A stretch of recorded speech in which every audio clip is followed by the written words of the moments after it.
pastor says, well, I want you to turn and pray for your neighbor. And all of a sudden, he's introduced that our faith is not a private little personalized thing that just involves me, that's just about me, that is only focused on me, but is actually something that is supposed to be focused on others. In other words, our faith is lived in relationship to others, where we give ourselves to and for others, where we figure out how do we serve and love others. And he was being woken up through that prayer time to think about, who is my neighbor? And how do I connect with or relate to that neighbor? And that's part of what the whole story that we're going to look at today in Luke's gospel is pertaining to. It's like the lived example of what Jesus has been talking about, and we'll get to that. But I want to get to it indirectly first. I got to go to a workshop this week. It was the annual clergy day that's hosted by Affinity Medical System and Lutheran Homes of Oshkosh. They pool together and do something for church clergy, bring in someone to do us like a day of teaching and stuff that would be helpful. And they brought in someone who's from the parent company that bought out Affinity, who specializes in the Affordable Care Act, which is messy at the moment. And the person said it was messy. And what was nice, though, is that the person came in and said, here's what we know. Because the law is actually 200 pages with 1,000 pages of regulations to go with it. So it's a lot of change, and there's whole questions that no one knows the answer for how this thing is going to slowly roll out, take shape, and happen. And so what they did is they walked us through who's affected by it, who's not affected by it, what are the changes that were made federally, what are the changes that were made locally, how do you help the people you know who might be eligible, how do you help them get signed up and stuff like that. So it was a really neat thing. And I learned a lot, and I have this wonderful PowerPoint that can walk you through some of the key stuff. So if you have any questions, I actually have some answers now for anyone who may wonder about this, which was part of why I went to the trainings. I wanted to learn more about it. What was interesting, though, is later on in the week, that was the beginning of the week, I was at the Y talking to a friend of mine who is oftentimes there working out with me, and he mentioned I'd gone to this workshop, and he is one of those people who was affected by this. And how he was affected is he and his family, what he has done is he's only paid for and there's a name for it and I'm blanking on it, but the health insurance that does not kick in unless the bills go over $10,000. So he has medical that covers everything from $10,000 up. And then he's been using a savings account. And except for 1 year, he's always been able to cover everything by his medical savings account for his family. His daughter broke a leg that got complicated, and that was the 1 year that it went beyond what his savings account would do. And so he's all upset because now he has to have insurance, and he's sitting there telling me, I have to have insurance, and all of the plans cover pregnancy, cover adult pediatric stuff, all of this stuff, because what's happened is now every health plan offered, there's about 10 things they all have to cover, whether they're the bronze plan, the silver plan, the gold plan, or the platinum plan. They all have to cover 10 basic core things. And he's like, we're not going to have any more kids. I don't want pregnancy coverage. My kids are out of high school. I don't want the coverage. And he was upset because he was having to buy medical insurance knowing that his money was going to be going to help other people coming out of his pocket. And I sat there and I said, don't you understand that your paying into this will actually help people who didn't have coverage get coverage? And all he was thinking about at the moment was how much money of mine is going to be spent that I don't get to use. Which was interesting to hear that, because he wasn't seeing the giving more people access to medical being about how are we helping each other out. He was only seeing it from the terms of, what do I get? And I only want to pay for what I get. I don't want to help anyone else out. Even though the medical plan he has comes from other people paying in and not using it. You know, that's how these things work. And which reminded me of a conversation I had with some friends a while back who had the same issue, but over schools. So one of the things we've done as a nation is we said public education should be for everybody. So everybody will pay a certain amount of property tax, and that will go to get education for everybody. And I've got friends who say, well, I don't have any kids, so why should I pay for education? Or my kids are out of high school, so why should I be paying for education? And again, What is the focus? Me. What do I get out of it? That's just like in the presidential election, the saddest moment for me was when both candidates got up and said, you need to ask yourself, which one of us is going to do the most for you? And none of them said, how can we together set aside our selfish ways and do stuff for each other? That was a sad moment for me. What was interesting is encountering people over some of this stuff and realizing how easy it is to get focused on ourselves. And I do this all the time. Get my world really narrow. I like the illustration of sometimes we see the tree and we miss the forest, and sometimes I think I see the bark on one tree and miss the tree, let alone the forest. And that it's real easy to get so caught up into my own little world and the narrowness of my own little world that I don't see the bigger picture. Yet that's exactly what Jesus has been doing that we've been looking at over the past 4 or 5 weeks. And he's approaching Jerusalem for the final time, and in so doing he's realizing, okay, I'm running out of time. I've got to get my followers, my disciples, to understand some core things. So he goes into this thing on prayer.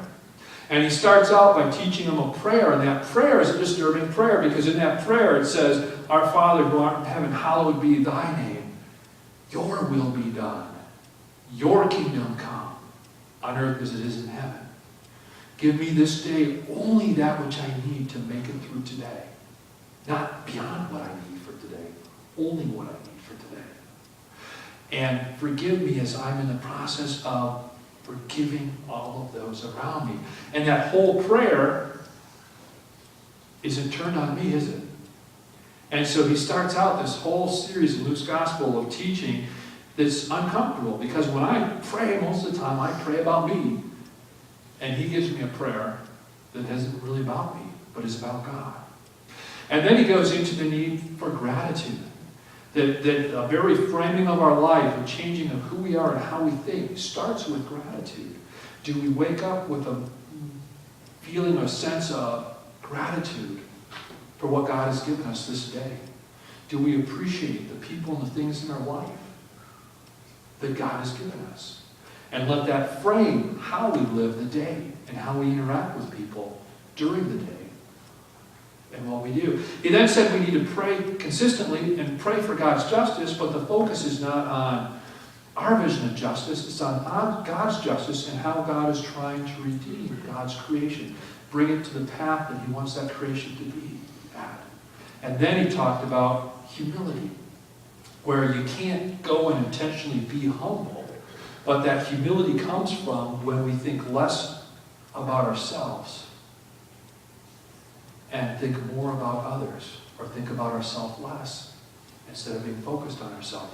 That when we realize the blood of Christ wipes away our sins, and from that we can relate to one another.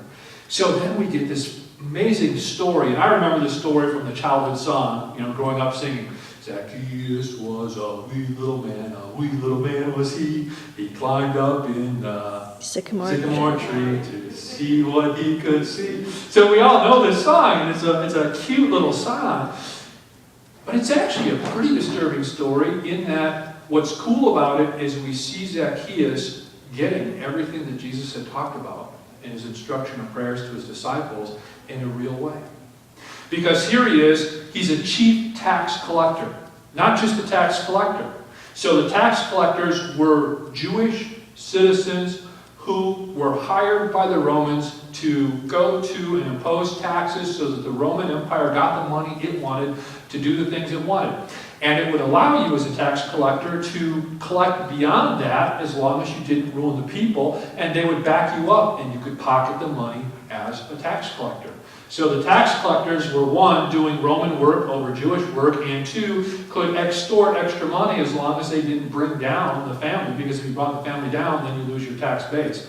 So they had to walk this line, but could extort it, and the military would back them, the Roman military. And so the chief tax collector was not only doing that, but he was overseeing his tax collectors and extorting on his own tax collectors. And what it says is Zacchaeus was a chief tax collector, and on top of it, he was rich. Well, you wouldn't be a tax collector if you were poor. You wouldn't have a shot at that job. You had to be rich to have a shot at that job. So not only was he a chief tax collector, He was rich and short in stature, or vertically challenged, depending on how you need to look at things. So he was vertically challenged, rich, and he was a chief tax collector. And here he was climbing a tree because he wants to see this Jesus person. So evidently he's heard about him. He knows there's something unique about him. There's something special about him. They're in the town of Jericho. And he climbs this tree to see Jesus, and Jesus comes walking by. And not only does he walk by, he goes to the tree and calls up to him and says, "You come down, because I'd like to stay at your house." Which, if he's a good Jewish man, he's being given the opportunity to show hospitality, which is one of the most important things to Jewish people, is your ability to be hospitable to others. So it's a great honor. And he comes down, and what do the people who see this say? They start grumbling. This isn't right. He's going to go stay with a sinner. Yeah. He's going to hang out with the wrong person. He's not hanging out with the good person. He's not hanging out with the people he should be associating with. He should be honoring the good person by staying at the good person's house. He's not. He's hanging out with someone that they all collectively saw as a sinner. So, is being a chief tax collector a sinning thing? Not necessarily. Could have done it completely within the law. Even with extorting extra money from people, would have been within the framework of the law. Is being rich a sin? No. So what is he? Why is he a sinner? And here's where it gets interesting. We don't really know, other than how he responds to Jesus' presence. And what does he respond to that presence with? He turns to Jesus and he says, "I am going to give half of everything I own to the poor." Right? Which means he had been living up to that point, seeing what he had as whose? His. And he was not seeing himself, his talents, his abilities, his resources as given to him by God for other people, but was seeing them as given to him for him. And not only that, and here's the real amazing thing, he then says, "Anyone I have defrauded, treated poorly, been not fair with in the way I could have, I'm going to find them and I'm going to pay them back 4 times what I took from them." Is he obligated to do that? No. If he had gone back and paid back what he took from them, would he have been let off the hook? Yeah.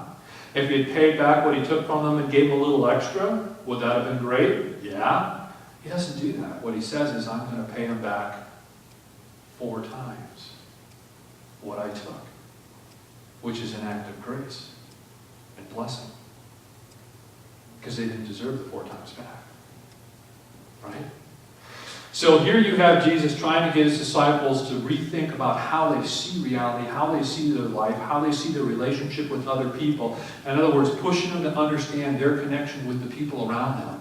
And here Zacchaeus, who people saw as a sinner, gets it and gives away half he owns and goes to pay back anyone he's wronged 4 times what he's wronged. What is the shift? What was the sin? The sin was he was focused on himself and he let go of himself. He was focused on what he had and he let go of what he had and started using himself and his resources for the betterment of others. That's not comfortable. You know, we've created a society that says be focused on yourself at every turn. And he is not doing a comfortable thing for us to hear. But it's a challenging thing. And it's not an issue of how much money you have. It's an issue or how much talent you have. It's an issue of how are you using what you have. You know, one of my greatest uncomforts is that I believe every one of us at some point is going to stand before God at the judgment moment. And it's going to be uncomfortable. I really think it's going to be very uncomfortable, because what I think God's going to do to me is going to say, "Here, Kevin, here is every moment of your life. Here is every resource I gave you, brought to you. Here's every person I sent for you. that you could have had an interaction with. And here's every time you did. Here's every time you're so absorbed with yourself, you missed that little phrase by someone which was a cry out that I sent to you, and you missed it. An opportunity I sent your way, and you didn't see. And I'm going to be very uncomfortable. I also going to know that the grace of God has forgiven me, but that's still not going to change my disappointment in all